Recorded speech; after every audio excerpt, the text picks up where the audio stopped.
Водното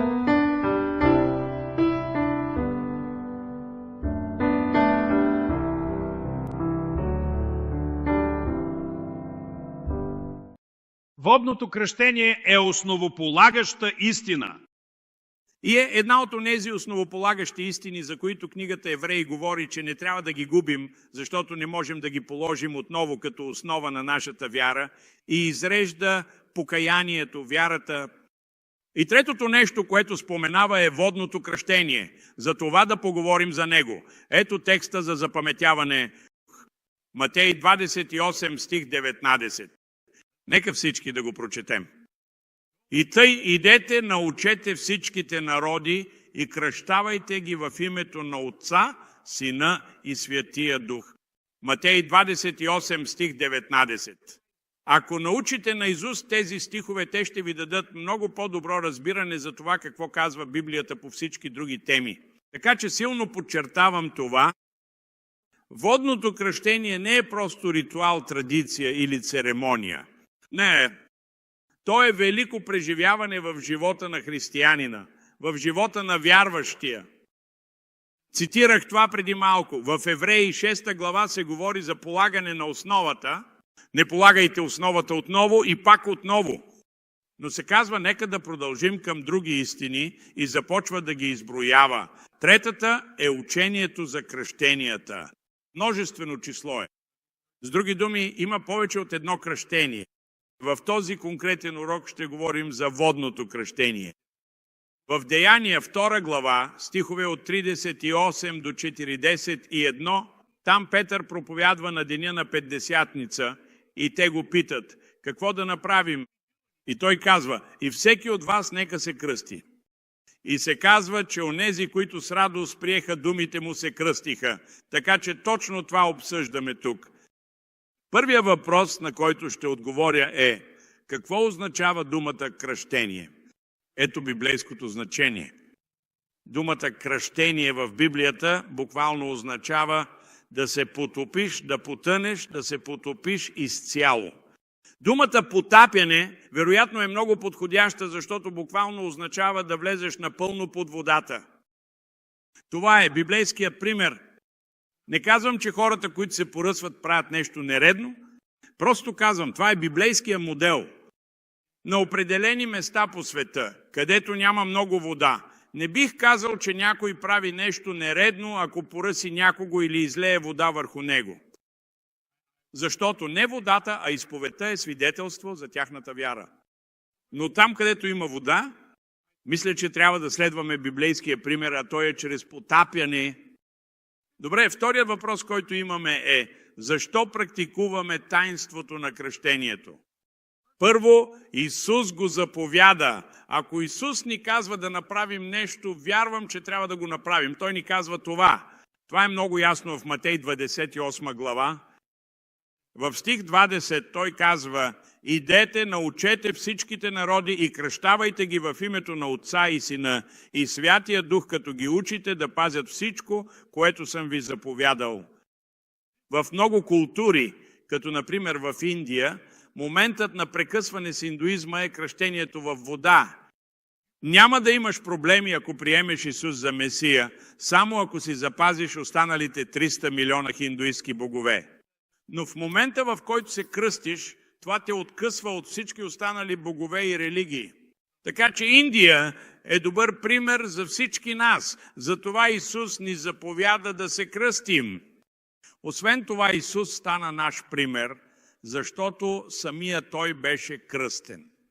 Ще откриете това в 3 глава на Матей, където Йоан кръщава Исус. Не знам за вас. Аз ще следвам Исус. Моето духовно пътуване, аз следвам Христос. Той не само ни заповяда, Той ни даде личен пример за това. Трето, апостолите ни заповядаха кръщението. В Деяния 2 глава Петър го заявява в деня на Петдесятница. Казва го и в Деяния 10 глава, когато Петър проповядва за първи път на езичниците. За първи път благовестието се проповядва на хора, които не са евреи. И апостол Петър им заповядва да се кръстят във вода, Четвърто, ако обичаме Христос, ние ще пазим Неговите заповеди. Всеки път, когато мисля за това, си спомням историята за възрастния господин, който четял Библията си и един млад проповедник го попитал: какво правите, сър? А той отговорил: проверявам дали обичам Исус. И цитирал 14 глава на Йоан, 15 стих, в който Исус казва: ако ме любите, ще пазите моите заповеди. А той казал: следа дали наистина обичам Исус. Това е добра илюстрация за нас. Така че, ако ще следваме Христос, ако наистина го обичаме, ще пазим Неговите заповеди. Петото нещо е, ние потвърждаваме вярата си чрез нашето послушание. И ще се връщам към това отново и отново, защото в нашата култура, и не само в нашата, това важи за целия свят, нали? Приказките са евтини. Казвано е толкова много пъти, че хората обещават километри, а вървят само сантиметри. Момче, това е истината. Послушанието е прилагане на практика на това, което казваш и в което вярваш. Това е валидно и за нас. Цитатът от писанието, който ви давам в Яков 2, 17 до 18 говори така: ако можеш, покажи ми вярата си без дела, но аз ще ти покажа вярата си от делата. Ето моите дела. Не ми казвай, че ме обичаш, а после да си тръгнеш и никога да не ми помогнеш. Яков казва, че вярата без дела е мъртва. С други думи, тя е безполезна. И така, ние потвърждаваме вярата си чрез делата си. Сега нека повдигнем друг въпрос. За кого е необходимо водното кръщение? Споменах ви преди няколко седмици, че един от най-важните моменти в живота ми беше да участвам и да помогна за кръщението на 180 ирански бежанци. Какво преживяване само? Кой има право за това? Кой може да участва в това? Условие за водното кръщение е да се покаеш и да повярваш. Причината да се покаем е, защото сме поставили вярата си в Исус Христос. Не в себе си, не в религията, не в добрите ни дела или друго. Нашата вяра е в Христос. И затова го наричаме кръщение на вярващите. Това е първото нещо, което Исус казва в Марк 16 глава 16 стих. Който повярва и се кръсти, нека всички повторим, който повярва и се кръсти. Виждате ли продължението тук? Не започваш просто с кръщение, нали знаете? Започва се с вяра в Христос. Казано е, че ако сложиш магаре в гаража си, това няма да го направи кола. Необходима е истинска и видима промяна. Необходима е жива вяра в Исус Христос. И който повярва, трябва да се кръсти във вода. Нека ви дам примери от Библията. В Деяния 8 глава става дума за самаряните. Самаряните повярвали и се кръстили.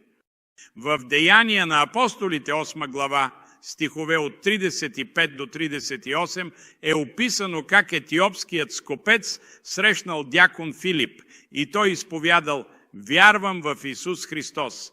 И за това скопеца е бил кръстен. В Деяния 10 глава Петър е казал на езичниците от домът на Корнилий да се кръстят. Корнилий е бил римски стотник. И той, и целият му дом са повярвали. И апостол Петър казва: може ли някой да забрани водата, да не се кръстят тези, които приеха Святия Дух, както и ние? И заповяда да бъдат кръстени в името на Исуса Христа. Затова той им е дал кръщение. В Деяния 19 глава има друг пример. Там се казва, че повярвалите ученици от Ефес се кръстиха. И ето още три важни примера. Савел от Тарс в Деяния 9 глава. И давам ви библейската препратка, стихове 17 и 18. Савел от Тарс, след като повярва в Христос, Анания го взе и го кръсти, и той стана последовател на Исус. След това вижте в Деяния, 16 глава. Това е историята, в която Павел отива в град Филипи с началника на тъмницата и неговото семейство. Те бяха повярвали в Христос. Затова се казва, че посред нощ ги взеха и ги кръстиха. Така е станало с тях. И накрая примерът с Христос.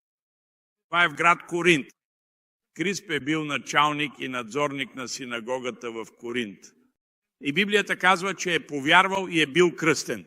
И така, това, което виждаме в целия Нов Завет и книга Деяния отново и отново, е, че тези, които са повярвали, са били кръщавани. Това е примерът, който ни е даден. Това, което ни казва Библията, е, че водното кръщение не е по избор. Не е нещо като само ако ти харесва. Не. Не е по избор. Това е важна част от нашата вяра в Исус Христос и е изпълнение на това, което Той ни е казал да правим. Да откажем водното кръщение означава да живеем в непослушание.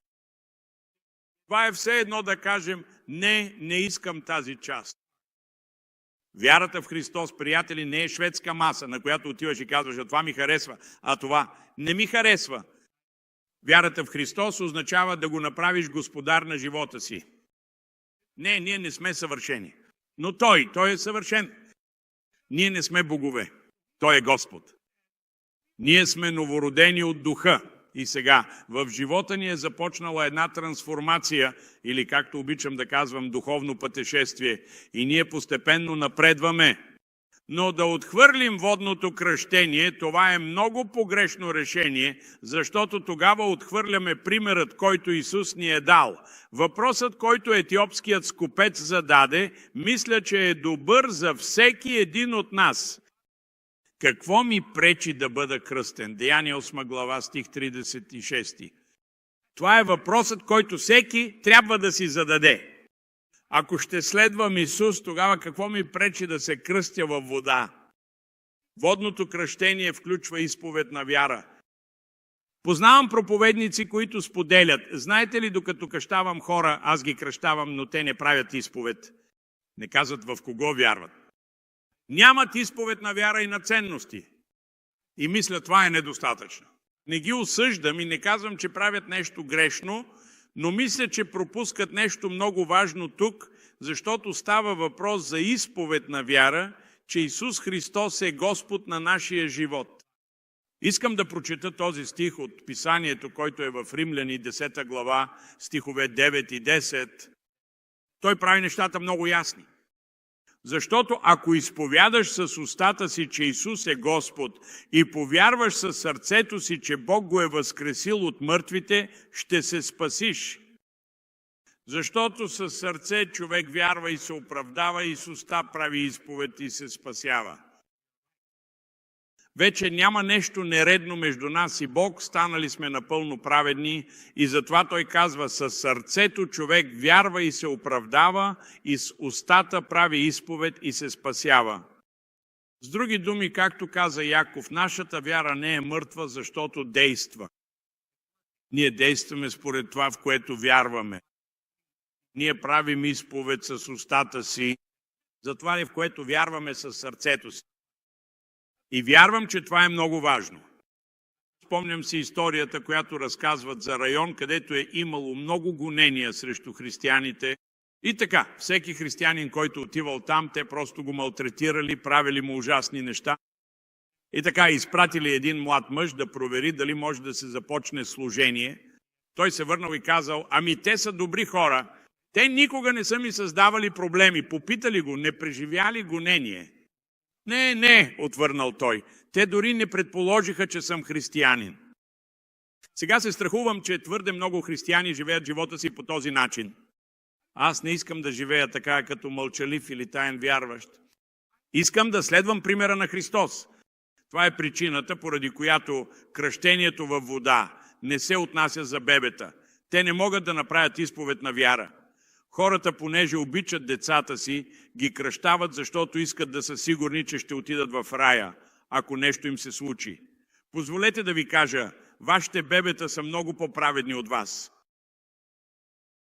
Това не означава, че нямат паднала човешка природа. Това означава, че не са имали толкова време, колкото вие, за да практикуват грях. Те не говорят. Те не са направили нищо. Те са невинни. Не трябва да се тревожиш дали бебето ти ще отиде на небето, ако умре. Тогава каква е целта на водното кръщение за едно бебе? Първо, те не могат да направят изповед, защото не могат да говорят. Второ, те не могат да вярват, защото не разбират понятието за вяра, както и в какво трябва да вярват. Не се тревожете за това дали бебетата ще отидат на небето.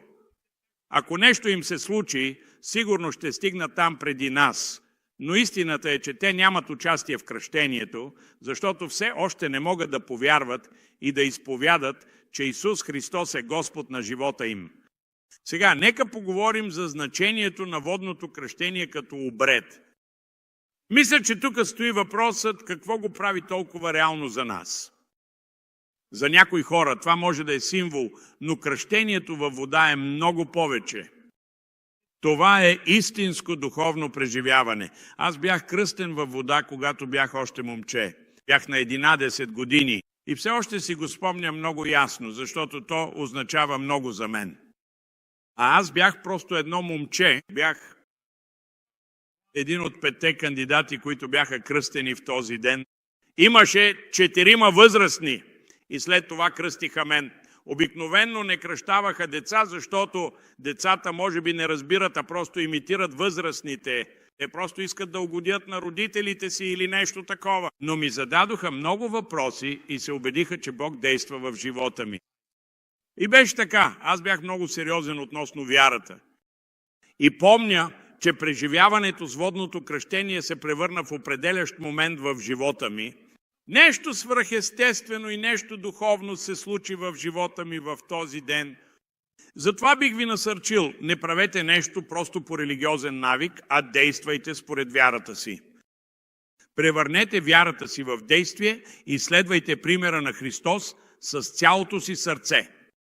Виждате ли, по този начин водното кръщение ни отъждествява с Исус Христос. Първо, с Неговата смърт. Второ, с Неговото погребение. И накрая, с Неговото възкресение. Давам библейски препратки за всичко това. В Римляни 6 глава се говори за умиране с Христос. Ние се отъждествяваме с Него. В Колосяни 2 глава се говори за това да бъдем погребани с Христос в кръщението. И след това възкресение и въздигане към нов живот. Давам 2 библейски стиха. Колосяни 3.1 и Римляни 6 глава от 4 стих се говори за този нов живот, който имаме в Христос. Сега, за да ви помогна да запомните това, което казвам, нека да преминем през това заедно. Водното кръщение, както вече ви казах и акцентирам отново, трябва да бъде първият акт на послушание за вярващият. Има хора, които ви учат, че трябва да изчакате, за да се уверите дали посвещението ви е истинско. Но това няма да го намерите в Библията. В Библията намираме, че кръщението става свидетелство за нашата вяра, а не е изпитание на нашата вяра. Някои казват да изчакаме и да видим дали човека е бил искрен. Но колко дълго да чакаме? А как да бъдем сигурни?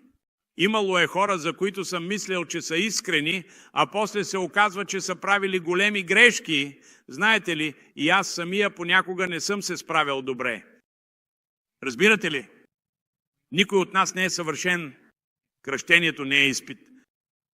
То е свидетелство за това, което се е случило в нашия дух, в нашето сърце. Ние вярваме в Христос и свидетелстваме, че искаме да следваме Исус. Така че това е първата стъпка на послушание за вярващия. Сега нека повторим и да дефинираме как водното кръщение символизира възкресението. Бих искал за момент да оставите и книгите си, защото искам да използвате ръката си, за да илюстрирате нещо, което ще ви се запечата в съзнанието ви. Чрез кръщението ние наистина се отъждествяваме със смъртта на Христос. Моля, направете го. Вдигнете ръката си ето така. Всички вдигнете ръка. Да останем така. Ето и следващото отъждествяване. Чрез потапянето във вода ние погребваме стария човек.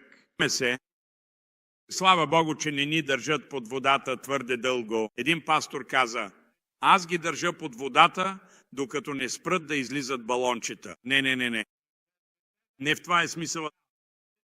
Третото нещо е, като се издигаме от водата, вдигнете отново ръката си, ние възкръсваме, за да живеем нов живот. Нека всички го направим отново. Стоим като мъртви. Погребани сме в кръщението и след това възкръсваме за нов живот. Това е символиката. Това е, което означава за теб и мен отъждествяването с Христос. Слава Богу, че Той не просто умря на кръста. Слава Богу, че беше повече от това просто да бъде погребан в гроба. Той излезе от гроба на третия ден с възкресенски живот. И това е, което имаме като християни, като вярващи. Исус живее в нас. Ние сме родени отново от Бога. И ние не се опитваме да бъдем по-добри или по-религиозни. Не, това, което се опитваме да направим, да следваме Исус според най-добрите възможности, и това е за нашето спасение. Христос в нас, надеждата на славата. О, Боже мой, Боже мой! Сега, както съм казвал и преди, в цялата книга Деяния намираме, че водно кръщение е чрез потапяне във вода. Не омаловажаваме другите традиции, аз искам да следвам примера на Христос. Не омаловажавам другите хора, разбирам защо в определени ситуации други култури поръсват или изливат вода върху главата при кръщение. Но просто казвам, че библейският пример е, че кръщаваните биват потапени във водата и след това изваждани. Аз искам да следвам този пример. Така че потапянето е нашия пример. Един последен въпрос, на който искам да отговоря и мисля, че е добър. Какво има предвид Библията, когато говори за обрязване? Какво е обрязването в Новия Завет? Един мой приятел, той е много сериозен, но също така има много драстично чувство за хумор. Той е застанал на амвона с голям нож и знаете ли, той размахал и забил ножа в амвона и казал: тази вечер ще говоря за обрязване. Да ви кажа, това привлекло вниманието на всички. О, да. Но какво е обрязването в Новия Завет? Казано е много ясно. Това е водното кръщение. Искам да обърна вниманието ви към този пасаж в Писанието. Колосяни, 2 глава, стихове 11 и 12, където се говори за обрязването в Христос.